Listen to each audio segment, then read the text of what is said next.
But serious not mukola bulungi. Tukola bulungi naye man. Tutunulira butunulizi. Muntu byabazungu bino sibitegeera nze. Ebyokulya. Nange sibitegeera era simanyi lwaki obine. Gaali eri muwogo. Muwogo kasolo gwensa. Ngamba. Nada kyakugamba. Timunayo olwo tutandise. Baserebu baffe. Nga batandika tuwa content. Baliwa. Rema. Abayimbi katudenda Rema agenda Dubai eyo bekubye ebifaananyi ne Sebunya. Hamza. Era bwakomawo ebifaananyi ne bibula. Mbulira. Byabula. Bana okulaba ko bifaananyi. Gwaddamu bira bake bya Sebunya. Mbali lubuto. Paka kati. Mbali lubuto Rema. Tula. Netugana Rema kicho okola ekintu ekyo. Yidi neeyitawo nga tetulabye ebifaananyi. Nzijukira. Tula wansi. Nomanya nti no Rema ono. Ekintu ekyo kyaluma. Ebifaananyi nga bibuze. Neidi. Netutula ne tumusabula gwe soko oteke wansi ebyokulya tusabule Rema. Lengera nno. Lengera skechi y'eddwaliro. Eddwaliro. Kuba jukube. Musabula Rema. Mama. Olonayita. Soko mire. Soko lindako. Omita. Soko iterema.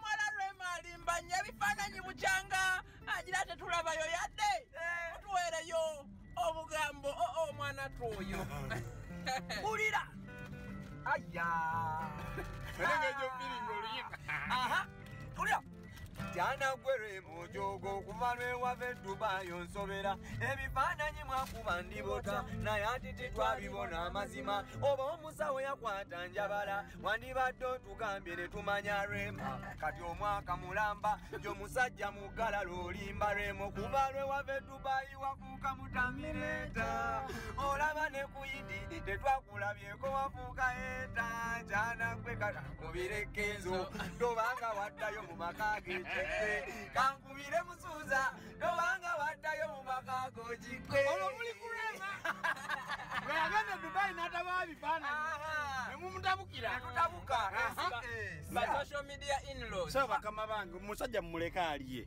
anaakubanga edda kasolo nyumye nga bwe tuliya ogwo mulimu gwe ogwokuba kita mulimu gwe talina mulimu mulala gw'amanyi mu nsi teri Ngazwangande gobe musomesa wali musomesa ndi musomesa oli producer kati kasola akubulire kali kasola sebo olwa mulimu omusajja sebo naye muyimbi okay music amanje tensinga okubewunyako kiri kimu sorry sorry nkibagamba mazima mwe bagaye muli wamu for all this long ekyokubiri mujjawa embavu n'amanyi okuba nti nomwekumidde wamu since then till now Nanti tuli bavubuka. Kufena tekuli mukadde akola ntondo. Okay. Kyo kisinga ekyo obukulu. Okay. Bakwaka sola tusumbuwa mukadde muko nedda abakazi. Ekyembadde okudako babuza. Mbagambe teri kintu kisinze kwawula groups z'abalenzi nga bakazi. Omwana kasola yagala abakazi. Omwana kasolo oyo. Era ngenzo tuuka abadde mu bakazi. Omwana kasola. Bwisawe emotoka y'empya naawe.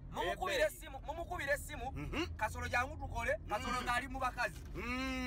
Bwaba yakyazizolo temugenda kukola. Mulina ekintu kye mukola nga muli ku gundi ku TikTok okwo. Olina abaweza message n'abagamba birthday ya bawange yancha. Mumuyimbire muko. Ekintu ekyo mukikola bawonyaawo. Eyo business kati kannaye twagala okubategeeza. Ebintu ebyo tubikola. Lindako omusoga yakola pie. Musoga!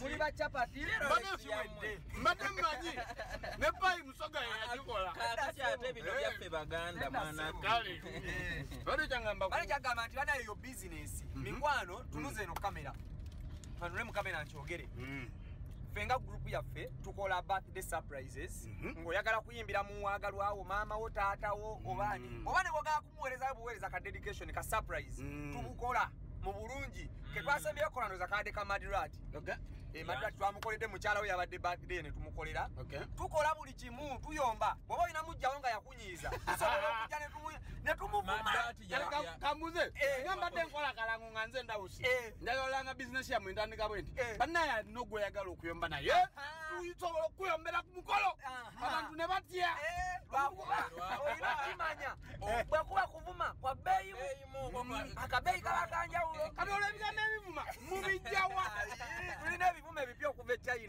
Congo. Abuzensere. Kama mirundi yagamba. Mu family yawe. Beba singo vuma. Yes, tama mirundi ne senga. Mbera bo bavumi. Ne yagamba bayina muto waabwe. Mbera naye. Age tama mirundi ne kagamukaga ne nyumira. Yagamba. Senga wange yavuma pokino na muzimba mwenyumba. Na yangu saja kutama hivi. Uma tama hivi. Na kwete kuoneka. Mutenganga yavuma pokino. Na muzimba mwenyumba nengamba badnayi. Nomuntu avuma munne na muzimba mwenyumba. Na inge chama sima checho. Ebuntu obutubukolera ddala abantu baje batuwagire. N'ekirala bobanga oyinayo business eyokulanga. Kyano yaffe ekuze kategera abantu mitwale ina. Jangu tukulangire. Kubeera yisi banete tubasere embeera mbi. Nze ng'omusomesa embeera mugiraba. Ne musomesa? Singa si TikTok. Singa oli attaka. Singa nafadda. Nze kubuulira singa nafadda singa TikTok. Eno TikTok kwe tufunidde emikwano. Emikwano emirungi. Nina mikwano mbogera abamu. Menya. Nina mikwano gwange mikwano gyange nina reste. Reste mukwano gwange nnyo. Nina mikwano gyange. Mbogere okay nina mwarange bamuyita routine oyo naye mukwano gwange nnyo ba face to face Mr Economy UG Extra Media up top boss kulina amazi waliyo kyali wange bayita pole naye wakabinyo amazi waleesa abiri oba okay waliyo kyali wange bayita pole up top bonna I have very many friends ku TikTok okwo gibaddengawo mu bulamu bwaffe neobeera onyiiza ojja ku TikTok n'obeerako okwo n'oseka mukko